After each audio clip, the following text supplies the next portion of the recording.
जय हिंद दोस्तों। All can study में आपका स्वागत है। आज हम एक बहुत ही गंभीर मुद्दे पर बात करने वाले हैं। एक ऐसा मुद्दा जो हमारे लोकतंत्र की जड़ों को हिला सकता है, और वो है वोटर लिस्ट से लाखों लोगों के नाम का गायब हो जाना। जरा सोचिए, चुनाव का दिन है, कोई पूरे जोश के साथ वोट डालने जाता है और वहां पहुंचकर पता चलता है कि वोटर लिस्ट में उसका नाम ही नहीं है। मतलब उसकी आवाज, उसका वोट अचानक से छीन लिया गया है। और देखिए, ये कोई काल्पनिक सिचुएशन नहीं है। जैसा कि सोर्स मटेरियल हमें बताता है, अकेले तमिलनाडु में ही 97 लाख वोटर्स के नाम लिस्ट से हटा दिए गए। ये आंकड़ा सच में चौंका देने वाला है। तो इस पूरे मसले को ठीक से समझने के लिए हम इसे कुछ हिस्सों में देखेंगे। पहले बात करेंगे कि आखिर ये लाखों लोग गायब कैसे हो रहे हैं।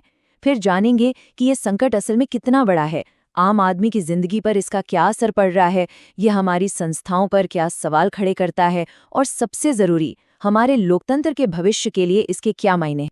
तो चलिए सबसे पहले समस्या की जड़ से ही शुरू करते हैं। ये लाखों मतदाता जो वोटर लिस्ट से अचानक गायब हो गए हैं। लेकिन सवाल ये उठता है कि ये संकट आखिर कितना बड़ा है। तमिलनाडु का जो आंकड़ा हमने देखा, वो तो बस एक छोटी सी झलक है। असल में ये समस्या पूरे देश में फैली हुई है। देखिए, सोर्स मटेरियल ये साफ करता है कि ये किसी एक राज्य की कहानी नहीं है। मिसाल के तौर पे गुजरात को ही ले लीजिए, वहां भी 74 लाख नाम लिस्ट से हटा दिए गए थे। मतलब ये एक राष्ट्रव्यापी पैटर्न नजर आ रहा है। और पता है, ये सिलसिला यही नहीं रुकता। एक प्रोसेस है जिसे SIR कहते हैं, यानी समरी इंटेंसिव रिवीजन। सिर्फ उसके दूसरे राउंड में ही 6.5 करोड़ लोगों के नाम इसलिए काटे जा रहे हैं क्योंकि उनके फॉर्म जमा नहीं हुए थे। 6.5 करोड़।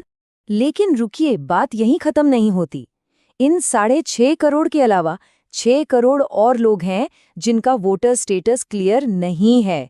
मतलब उनका भविष्य भी अधर में लटका हुआ है।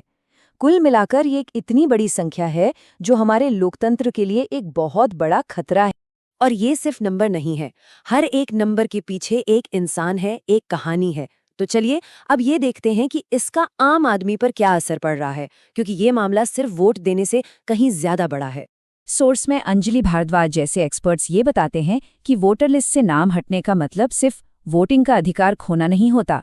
इसके बाद तो मुश्किलों का एक ऐसा सिलसिला शुरू हो जाता है जो लोगों की पूरी जिंदगी को तबाह कर सकता है। सोचिए जरा, किसी का नाम लिस्ट से कट गया तो इसका मतलब ये हो सकता है कि उसकी पेंशन बंद हो जाए, उसका राशन कार्ड कैंसिल हो जाए, यहाँ तक कि उसका आधार नंबर भी डीएक्टिवेट किया जा सकता है। मतलब वो इंसान सरकारी रिकॉर्ड्स में एक तरह से अदृश्य हो जाता है। तो सवाल उठता है कि ये सब हो कैसे रहा है, और यहीं से ये मामला उन संस्थाओं पर सवाल खड़े करने लगता है जिनकी जिम्मेदारी हमारे लोकतंत्र की रक्षा करना है। ऐसा लग रहा है कि जवाबदेही का एक गहरा संकट पैदा हो गया है।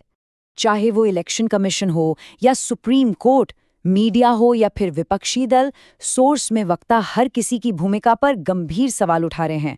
आखिर पारदर्शिता कहाँ है, जवाबदेही कहाँ है? इस पर अंजलि भारद्वाज ने एक RTI फाइल की, ये जानने के लिए कि आखिर ये इतना बड़ा SIR प्रोसेस किसके कहने पर हो रहा है। और जो जवाब आया वो हैरान करने वाला था। चुनाव आयोग ने कहा कि ये फैसला उनका था ही नहीं। तो फिर सवाल ये है कि ये सब किसकी निगरानी में हो रहा है? योगेंद्र यादव, जो पिछले 40 सालों से भारतीय राजनीति पर नजर रखे हुए हैं, वो कहते हैं कि जनता के बीच ऐसा अविश्वास उन्होंने पहले कभी नहीं देखा। आम लोग अब ये कहने लगे हैं कि ये अंपायर नहीं है, अंपायर तो टीम के साथ मिल गया है। और जब सिस्टम पर भरोसा ही इस कदर डगमगाने लगे, तो ये हमें इस पूरी बहस के सबसे बड़े और बुनियादी सवाल पर ले आता है, हमारे लोकतंत्र का भविष्य क्या है? जैसा कि सोर्स में वक्ता कहते हैं, वोट देने का अधिकार एक पवित्र अधिकार है। इससे कोई फर्क नहीं पड़ता कि कोई किसे वोट देता है। फर्क इस बात से पड़ता है कि हर एक की आवाज सुनी जाए। ये अधिकार किसी भी राजनीतिक विचारधारा से बहुत ऊपर है। और सबसे चिंता की बात यह है कि कुछ नागरिक समूह तो आवाज उठा रहे हैं, लेकिन इस मुद्दे पर कोई बड़ा जन आंदोलन खड़ा नहीं हुआ है। और इस चुप्पी की वजह से हमारी लोकतांत्रिक प्रक्रिया धीरे धीरे कमजोर हो रही है।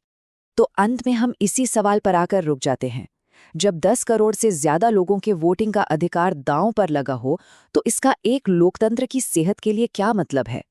ये एक ऐसा सवाल है जो हम सभी को खुद से पूछना चाहिए। क्योंकि इसका जवाब ही हमारे देश का भविष्य तय करेगा। ऐसी ही जानकारी के लिए सब्सक्राइब कीजिए ऑल कैन स्टडी को। धन्यवाद। चलिए अगली वीडियो पर मिलते हैं।